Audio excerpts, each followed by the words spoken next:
Okay, let's open up for some questions here. I think we got our microphones, if we're going to still use those today. Raise your hand, they'll find you, and love to hear whatever's on your mind as far as either the material today, or if you have questions still from last night, or just another question you want to ask. This is your shot. Okay, right here.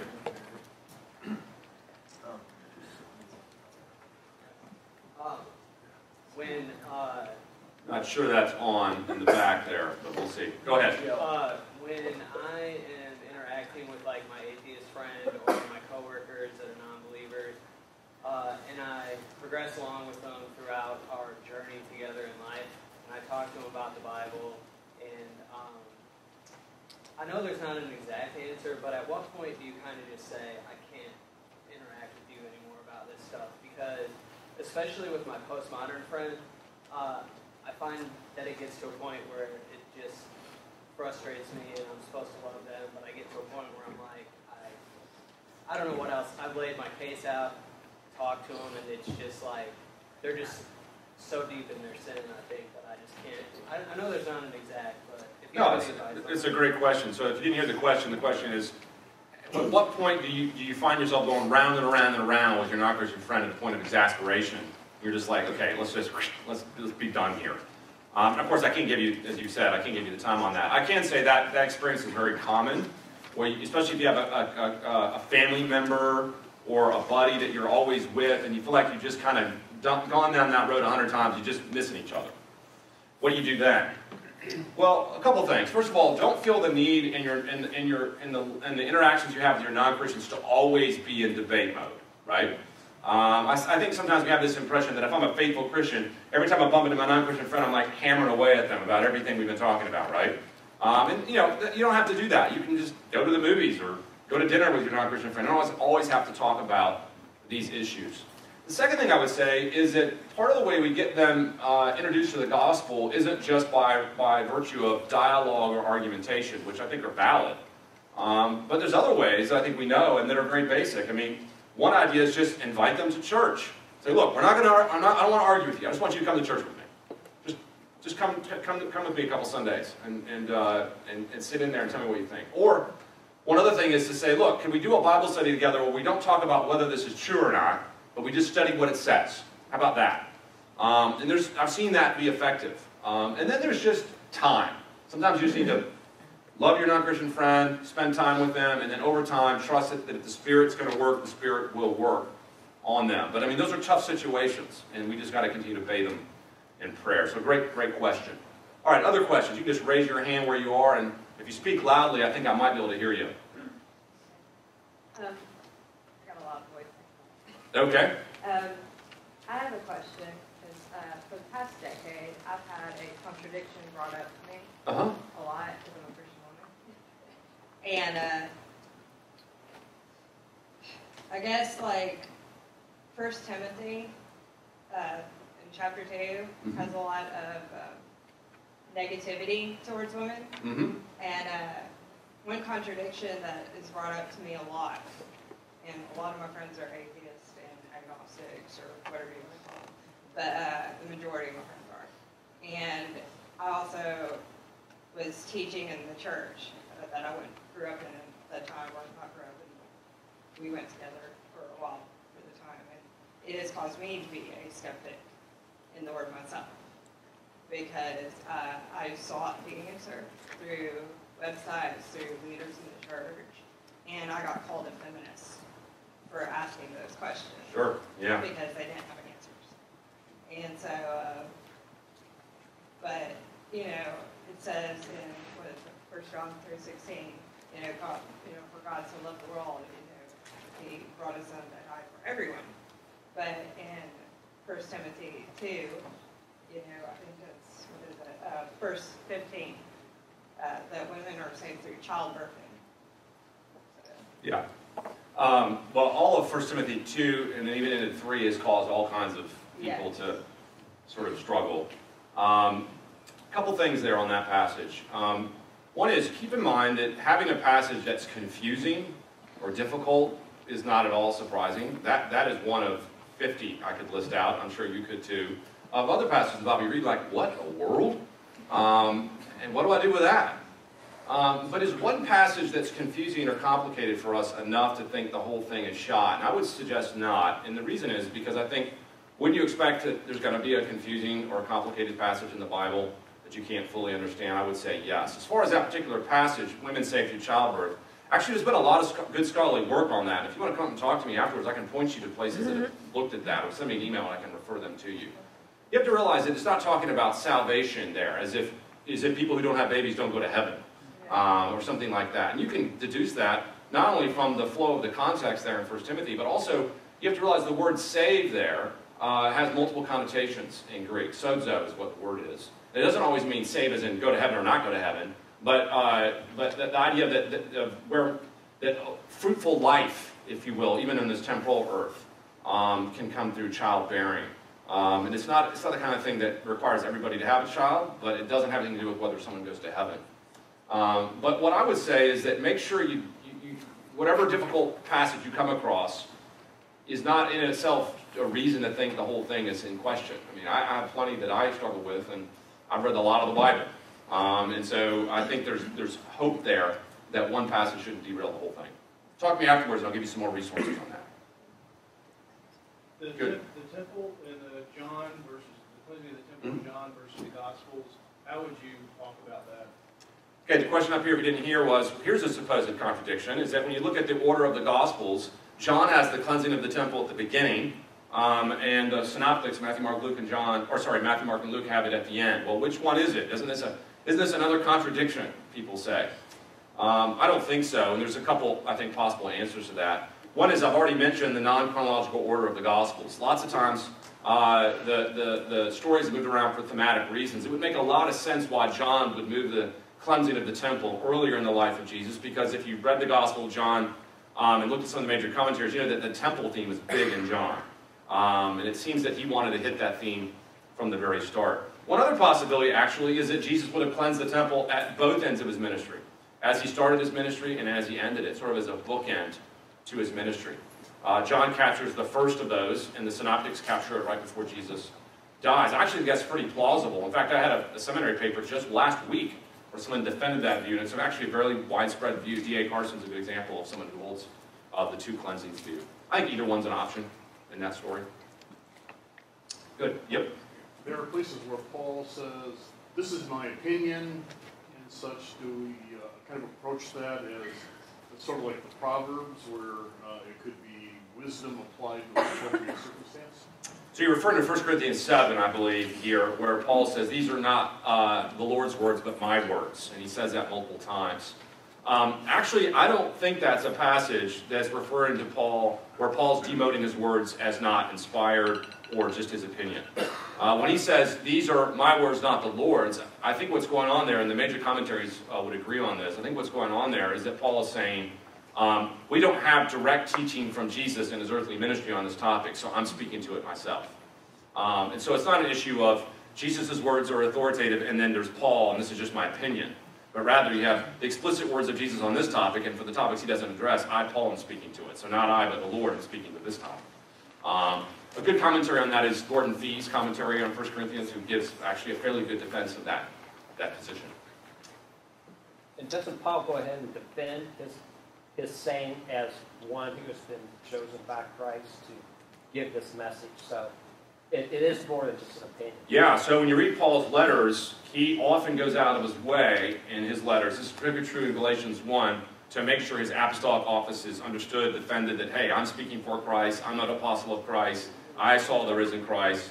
And why does he do that? Because he wants you to know that he is speaking authoritatively. So, as odd as it is to read a letter from someone, and you think, well, is this authoritative? Well, yeah, it is. I mean, it's not so much just Paul saying, here's my private opinions on this, but this is really the words of word of the Lord to you. And he says that in a number of places. Good question. Yep. I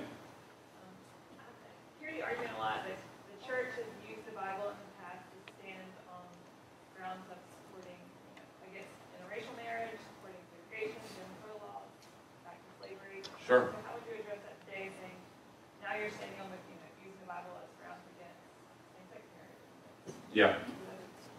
Yeah, so the question there, if you didn't hear it, was, well, haven't people used the Bible to defend all kinds of bad things in the past? So maybe people use the Bible to say that interracial marriage is wrong or this sort of thing. And then doesn't that give us reasons to think that maybe the Bible's wrong about same-sex marriage now? Yeah, this is a common argument. I think the response to that argument, though, is fairly straightforward, which is, yeah, people use the Bible for all kinds of things. And it's not just limited to those things. You know, everybody wants to claim the Bible for their own pet views. And so we could go throughout all of human history and find all kinds of wacky fringe views that people use the Bible to support. I mean, you could look at Marshall Applewhite. If you remember the name Marshall Applewhite, in 1994, he thought the Bible taught that Christ was going to return in the Hale-Bopp comet. And if everybody committed suicide, they could join Jesus in the Hale-Bopp comet that was going around the earth. And so the Marshall Applewhite cult used the Bible to defend the idea that there's aliens and comets and these sorts of things. Then you're like, well, okay, but what, does that really infringe upon the authority of the Bible, or is that just an example of someone trying to hijack the Bible for their own ends? And so what I always encourage people to do is like, look, people try to use the Bible for all kinds of things, and that still happens in the modern day. And so I say, look, let's study the Bible for ourselves. Let's go in and find out what it says if someone is a skeptic, and really take a look at these particular issues. And when they do, I think they'll find that the Bible is actually plain and persuasive about a lot of those questions. Now, that's different than whether they like the answer, right? So if you say the Bible really does teach that marriage is between a man and a woman, they may think, well, I don't like that. I'm like, well, once again, that goes back to my earlier point. You may not like it. That's not an argument. And you've got to come up with something better than that. But that doesn't mean the Bible teaches the crazy things that people have said it's taught. That's always going to be true, even going forward in time. Good question. Yeah, I see a hand back here. You had brought up and discussed the dynamic whereas Christians were often put on the defensive to defend the Bible and our faith, and how it's almost a double standard when you then try and put somebody who's an atheist or doesn't believe in Christianity in the same box where they have to defend what they believe or why they don't believe Christianity.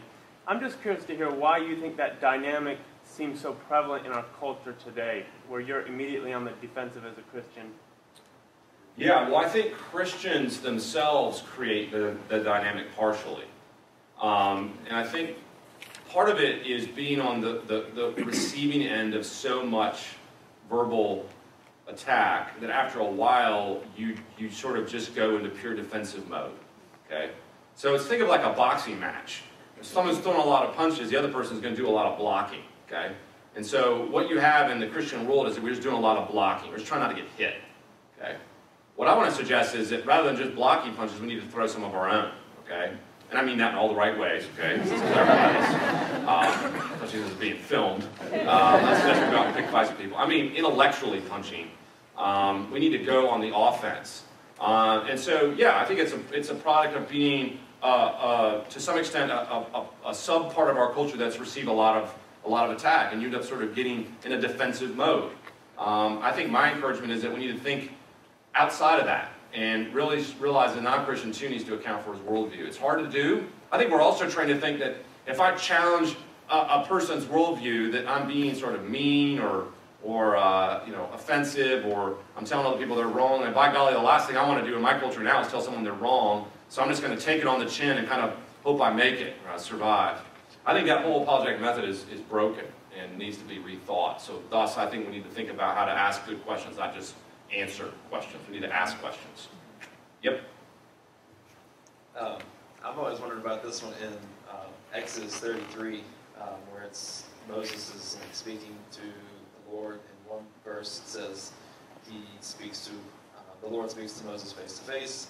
Then not but 10 verses later it says you cannot see my face. And I think I can understand the surface level answer to that with the idioms, and you can't take it literally, and there's how they wrote. But why do you think there's apparent contradictions like that in the Bible? Yeah, actually, this one I think has got a fairly straightforward answer to it. By the way, I appreciate the let's crack the Bibles open and find my toughest questions. This is great. Actually, I don't get many groups doing that, so that's well done on your part. So to say that God speaks to Moses face to face is in fact what we call a sort of a euphemism. And what we mean by that is it's a way of saying that he speaks to Moses personally and directly. Okay? This is what he enjoyed as his status as a distinctive prophet of God, is that when God spoke to Moses, he didn't speak to anybody else like that. Okay? He spoke to him directly, he spoke to him personally. He had a time with him where he would bring him up on the mountain and he and God would fellowship together. So to say that he spoke to God face to face is a way of speaking of his prophetic role as a direct recipient of God's revelation. But then you got the other part where he says, you can't see my face. This is an anthropomorphic language to say, I can't fully unveil my glory to you. If I fully unveil my glory to you, you're gonna die. And so God partially veils his glory so that Moses doesn't die in God's presence. And we use language like, you can't see my face. We know that God doesn't actually have a face. He's a spirit. He doesn't have a physical face, but it's a way of God saying, I'm veiling my glory so you don't completely perish under it. So those two aren't at all contradictory. One deals with the mode by which God speaks to Moses, and one speaks to the limitations he has in the way he unveils his glory to Moses. But I also want you to think about this. Is it really possible that the writer of Exodus, 10 verses later, just forgot what he wrote in the earlier 10 verses and never noticed his own obvious contradiction? I mean, this is one of the things I always say to people, is like, look, either the Bible writers are sort of a bunch of morons who couldn't even remember what they said 10 verses ago, or maybe there's another option here. And this is the same in the Gospels. And I think this is a good example of how English language, even using the word face, makes it sound like a contradiction, but I really think those are talking about two very, very different things. Okay, I see a hand here. For dismantling other people's worldviews, which worldviews have you come in contact that have had a pretty substantial counter-argument? Okay, so the question there was, which non-Christian worldviews do the best in having a coherent system? Yeah.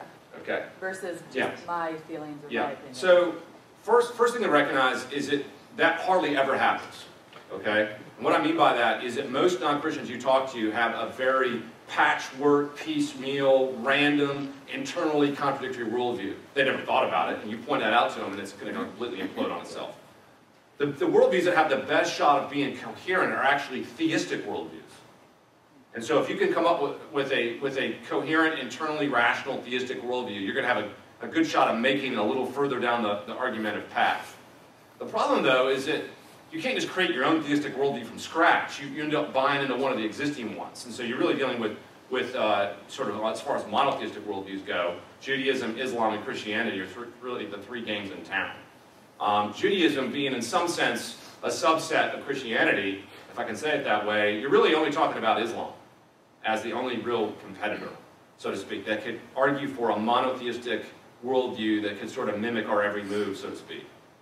But that only looks like that on the surface, because once you break down Islam, it has a pile of problems internally that I think are very easy to point out, and something that we'd want to point out. And I would direct you to, I mentioned James Anderson a minute ago. He's got an elective at RTS. I'm not sure it's on the mobile app. I have to look. But it's an elective on Islam. And he goes through the Islamic worldview and just breaks it down.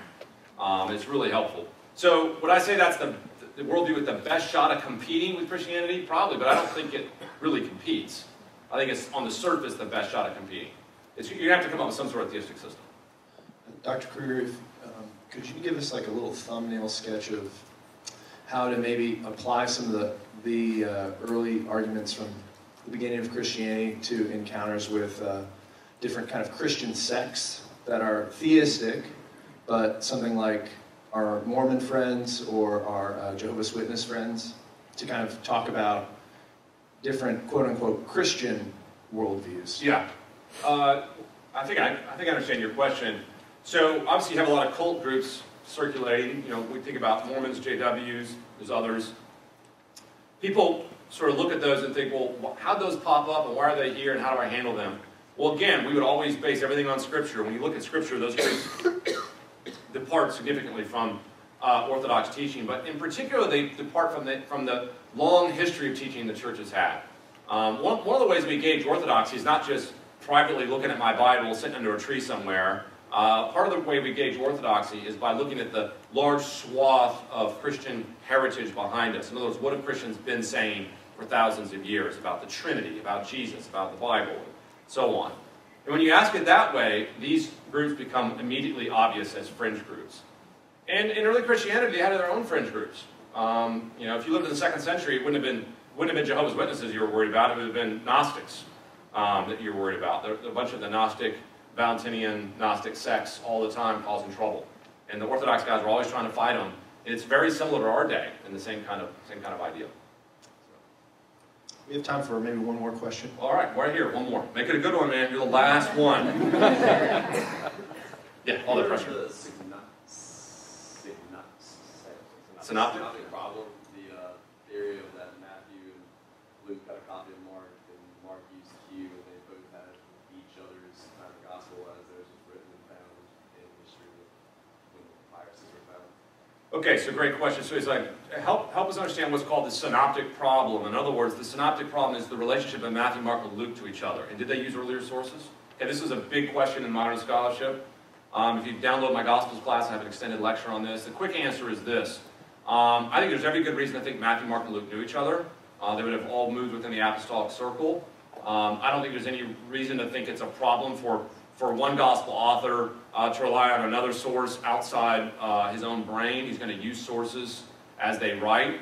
Part of the hiccup for people on the synoptic problem is this mysterious Q source. Okay, is there another source out there called Q that's an earlier gospel that was used by Matthew and Luke?